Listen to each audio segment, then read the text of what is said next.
All right, welcome everyone. So this week's topic is input devices, or more specifically, sensors. So I'm going to talk a little bit about sensors and how they work and what we can do with them. But just to clarify what a sensor is, the sensor takes an input from the world, a sensory input, and the input is always in the form of some type of energy.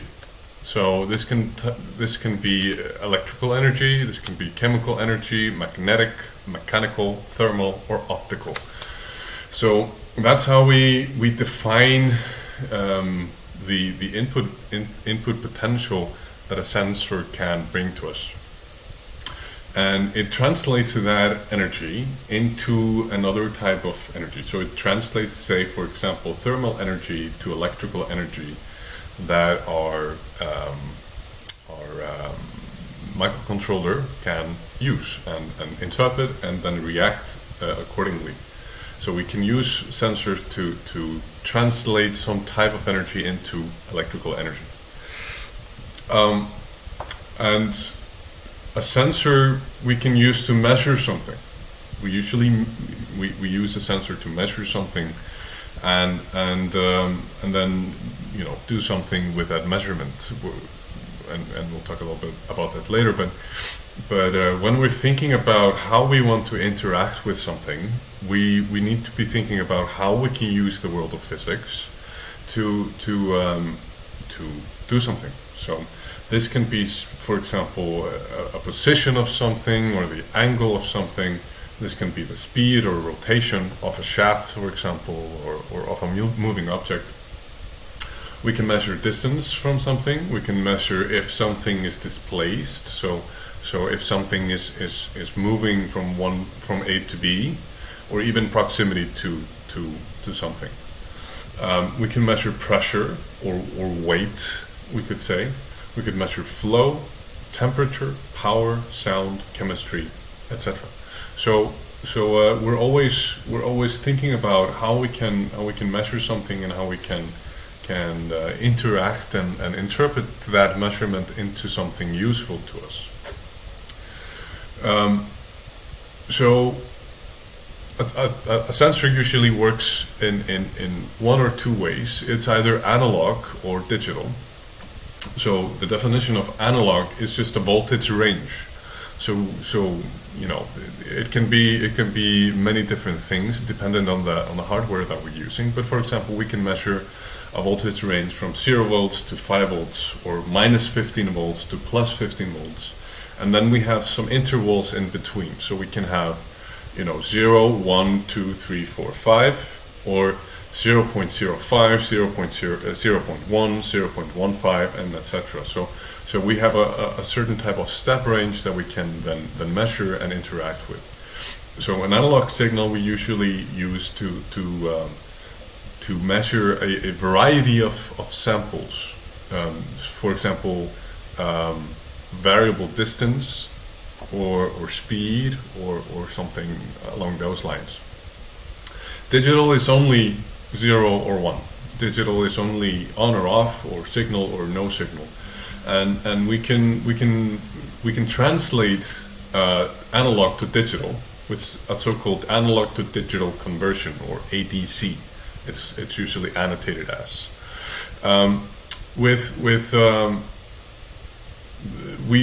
To interpret analog to digital, we use something called a comparator. And a comparator basically takes two inputs. It's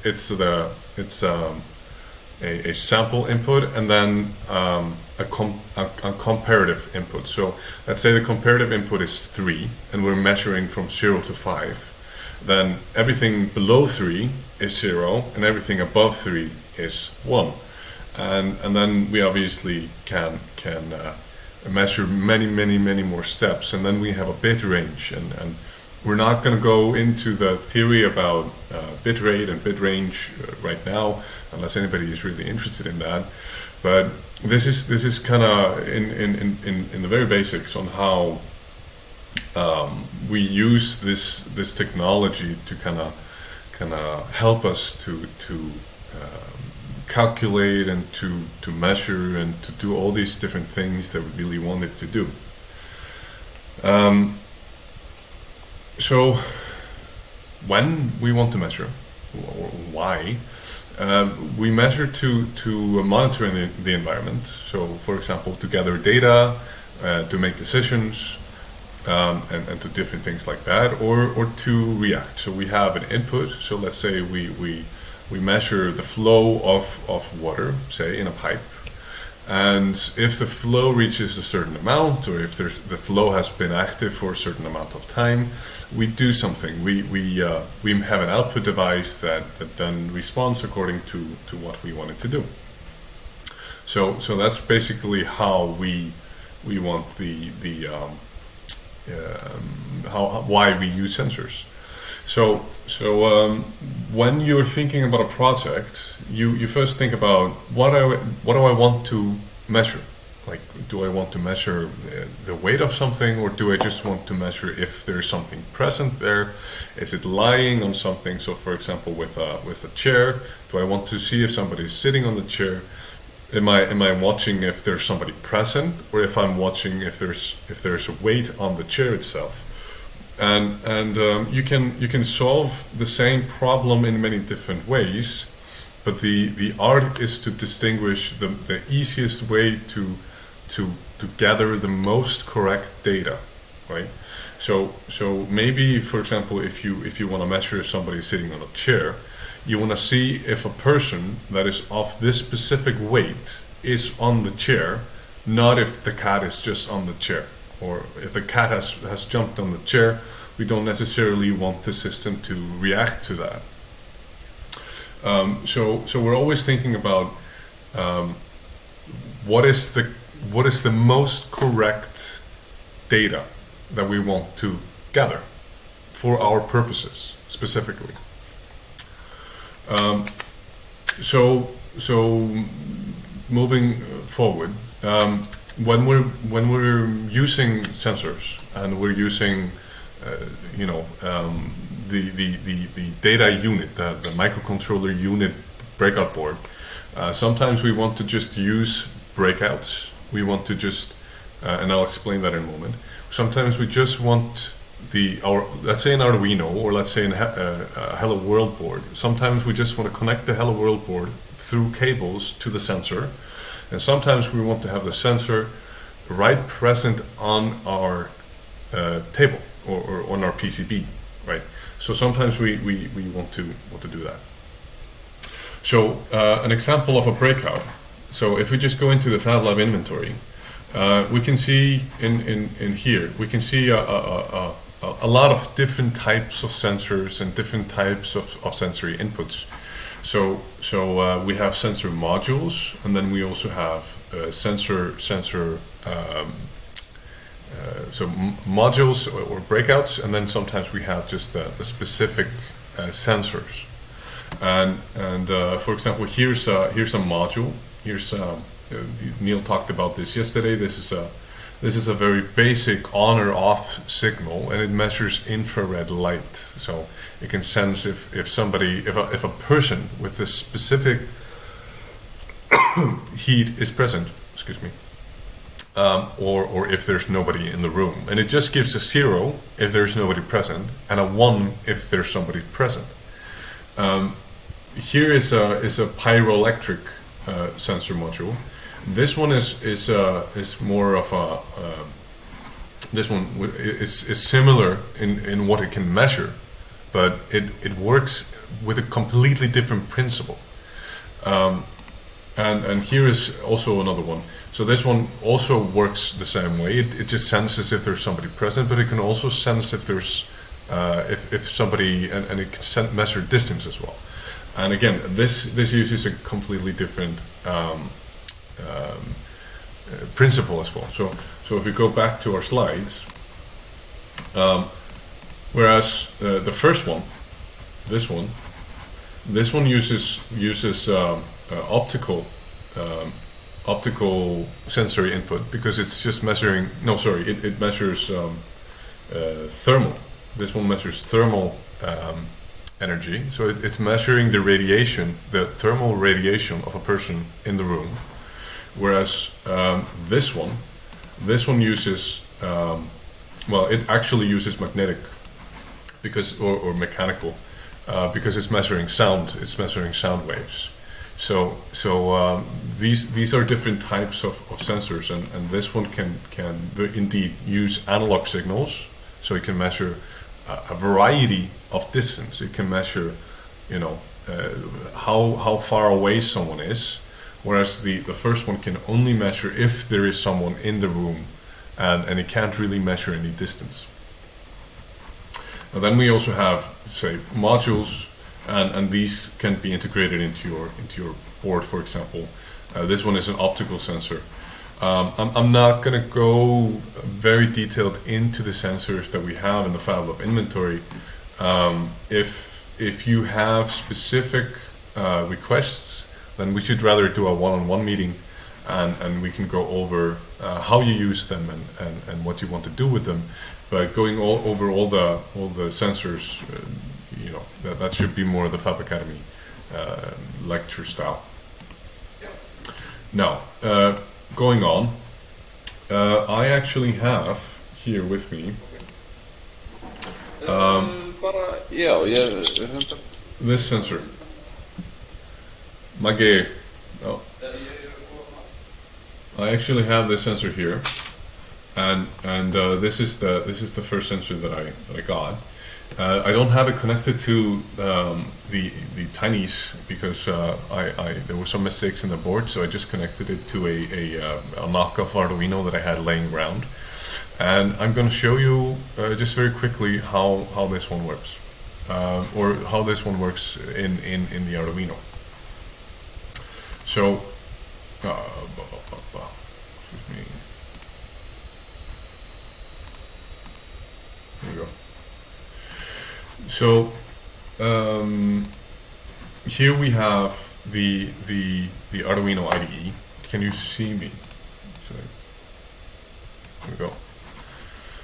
So here we have the Arduino IDE, and this sensor that we had, and let me just.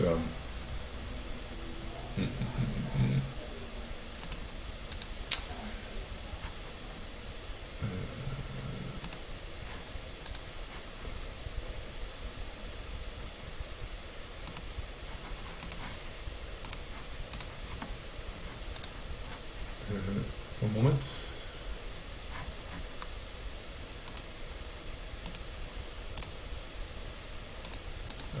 Do you like those feather boards? Some big problems with them. I do like them, but they use the SAM-D. They don't use the tiny line, so they can have some problems with them. So they're not. You have to get used to them, but they're handy, and yeah, I'm okay. Like going forward, I'd much rather use the Hello World boards and just using the method that the Fab Academy teaches us. But for now, I had them laying around, and I have them with a Wi-Fi module, so I'm going to use them with the communications and networking module as well. And it just makes it easier for me to prepare for the class, essentially. But here you can see the board, and it's just connected on 3 different lines. We have a voltage in, we have a ground pin, and then we have a data line. And the data line is just 0 or 1. It just gives a on or off signal. Either something is connected or something is not connected. Either it senses something or it doesn't sense something. So it's a very simple board. It's very elegant, as Neil described it yesterday, and it has a very simple principle. It just measures radioactivity in its presence, really. So going into the Arduino IDE, excuse me, we include a library called wire.h, and the wire library just works as it's just a communication library. We define the input for the sensor, as pin number 6, and on this board over here you can see the pin number 6 is over here on this line. Then we go and we enable serial begin, which is the serial monitor. It's the RX-TX line on the USB. So it just enables the computer to connect to communicate with the Arduino, or in this case the Feather Mo. We initialize the communication line. We say this pin number 6 is an input. So we should be reading on that line. We should be measuring if something is going on this line. And then the setup, as Willy talked about last week, the setup is essentially finished. And then we go into the loop. So this is going to run continuously, again and again and again. So we use a variable here called int_val, and we use the basic command digital read. Just read what is going on that line. Just ping. Just take a snapshot of what is going on there, and store it into the value sense, which we've defined over here. And if the val, store what is going on this pin in the variable val, and then if val is higher than 0, so if it's 1 essentially, then and FLG is equal to 0, then we say high. So it just says if something is going on this line, if we have a 1 on this line and we don't have a 0, and we have a 0, so if it's gone through this, then we say high, and then we stop it from going back into this loop. Then we delay. Then if val is equal to 0, if nothing is going on that line, you say low. So it's like a button. So if we push the button, it's high. If we don't have the button pressed, it's low. And then I've already uploaded this onto my Arduino in the serial monitor. You can see low, low, low, and then high, and then nothing is going on. And then I turn it away. Low, low, low, low, low, high, because it's measuring my thermal radiation. Low, low, low, low, low, and if it's still, and then I can move it again. So it's just measuring if there's a change in radiation going on around it. So it's basically just a pin. It's basically just a 0 or a 1. You can use these values and you can store them and you can display them and you can do all sorts of things in the programming menu with this. And when we get back to the output devices and the networking devices and doing different things with this, we'll be using these values to do fun stuff like turn on the motor if you sense this measurement, or display this on the screen if something else is going on. But for now, I just implore you to find a sensor that you want to work with and see what you have laying around in your lab, and just figure out what you think would be fun to do, especially if it's connected to your final project. Then you wanna play around with that. I just wanna fetch one thing over here. One moment.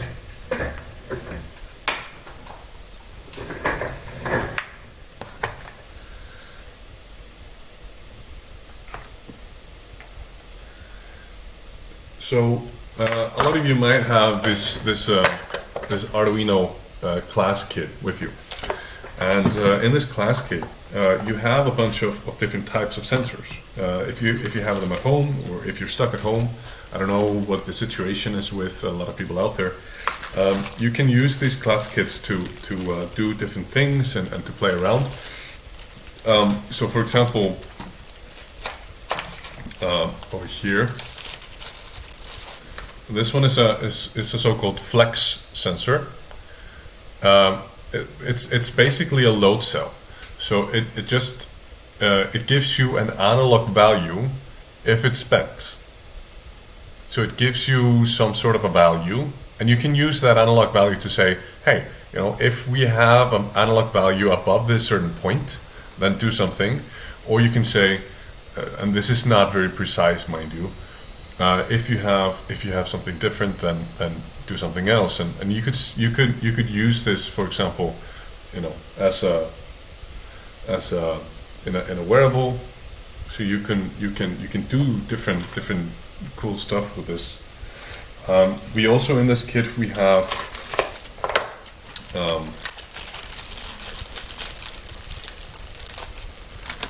here's I don't know if you can see this. This is a transistor. This is a photo transistor. I don't know if you can see it. Basically, what this does is it measures light in the room. So this can measure if you have some light. Over here, you have a sensor that can measure other types of lights or LED lights, and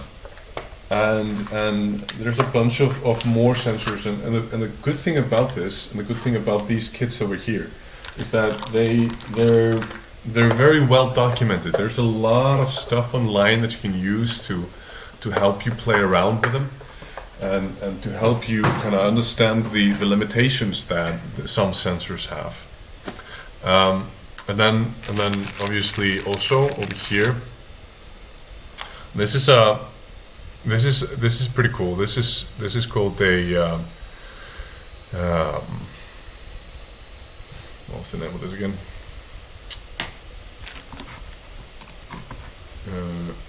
Piezoelectric. This is a piezoelectric sensor.